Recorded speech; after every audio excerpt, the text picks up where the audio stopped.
नमस्कार दोस्तों, मैं हूं आशुतोष गर्ग, आपका दोस्त, और आप देख रहे हैं माइथो टाइम। आपने अपने जीवन में कई बार श्लोक पढ़े और सुने होंगे, लेकिन क्या कभी आपने ये विचार किया कि पहला श्लोक कब, किसने और क्यों रचा होगा? आइए, मैं आज आपको सुनाता हूँ पहले श्लोक, जी हाँ, संसार के सबसे पहले श्लोक के बनने की कहानी। समय था आज से लगभग 7,000 साल पहले, त्रेता युग का, और जगह थी भगवान श्री राम की जन्मभूमि अयोध्या से लगभग 14 किलोमीटर दूर तमसा नदी के तट पर बना महर्षि वाल्मीकि का आश्रम। महर्षि वाल्मीकि अपने आश्रम में एक बार टहल रहे थे कि तभी उस समय वहाँ पर क्रौंच पक्षी का एक जोड़ा आ पहुँचा। क्रौंच पक्षी सारस पक्षी को ही कहते हैं। तो नर और मादा का वह जोड़ा उधर घूमता हुआ आ निकला, और उसी बीच वहाँ पर पहुँच गया एक शिकारी। उस शिकारी ने अपने धनुष पर बाण चढ़ाया और छोड़ दिया उसे नर क्रौंच पर। नर क्रौंच को जब वो बाण लगा तो वह घायल हो गया, छटपटाकर ज़मीन पर गिरा और तड़प तड़प कर उसने अपने प्राण त्याग दिए।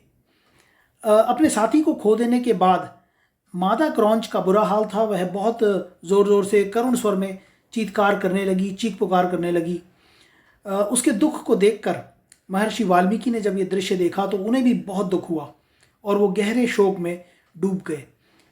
उस शोक की अवस्था में महर्षि वाल्मीकि के मुख से संस्कृत में एक छंद निकला जो इस प्रकार था। मैं आपको पढ़ के सुना रहा हूँ, आप उस छंद को सुनिए। माँ निषाद प्रतिष्ठाम त्वम गमः शाश्वती समाह यत क्रौंच नाम मिथुनादेकम अवधि काम मोहितम।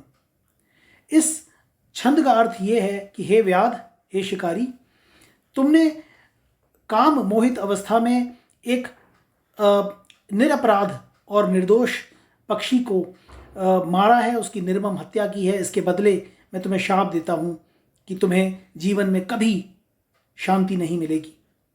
तो महर्षि वाल्मीकि ने इस छंद के माध्यम से उस शिकारी को एक शाप दिया।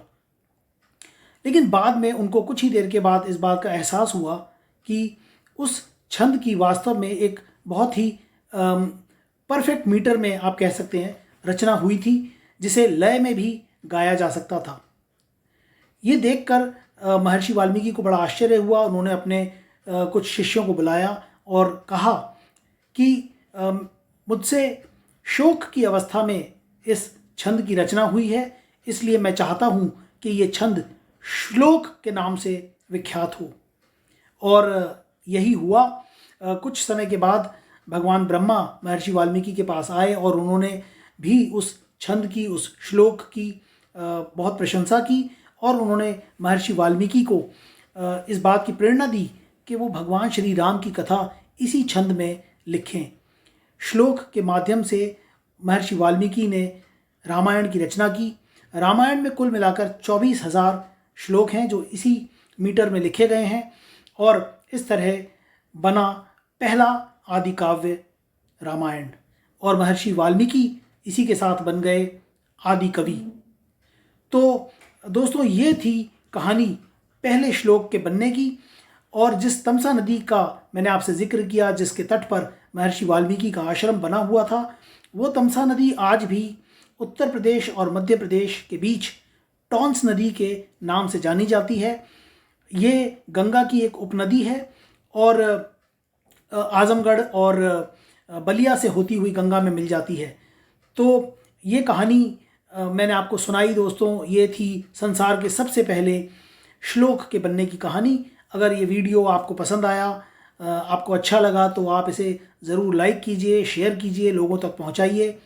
और अगर मेरे चैनल का कंटेंट आपको पसंद आता है, अगर ये कहानियाँ, ये वीडियोस आपको अच्छे लगते हैं, तो चैनल को ज़रूर सब्सक्राइब करें और साथ ही बनाए बेल आइकन उसे ज़रूर प्रेस कर लें ताकि मेरे आने वाले वीडियोस का नोटिफिकेशन आपको समय से मिलता रहे। और साथ ही एक बात और, कमेंट बॉक्स में आप अपना फीडबैक दे सकते हैं। अगर आपको किसी खास वीडियो पर, किसी खास विषय पर कुछ जानकारी प्राप्त करने की इच्छा है, तो वो भी आप मुझे बताइए। मैं कोशिश करूँगा कि वीडियो के ज़रिए आप तक वो जानकारी पहुँचा सकूँ। तो मुलाकात होगी माइथो टाइम पर एक नई कहानी, एक नए वीडियो के साथ। तो देखते रहिए मेरे साथ माइथो टाइम, क्योंकि पुराणों में छिपा है अनमोल खजाना। धन्यवाद।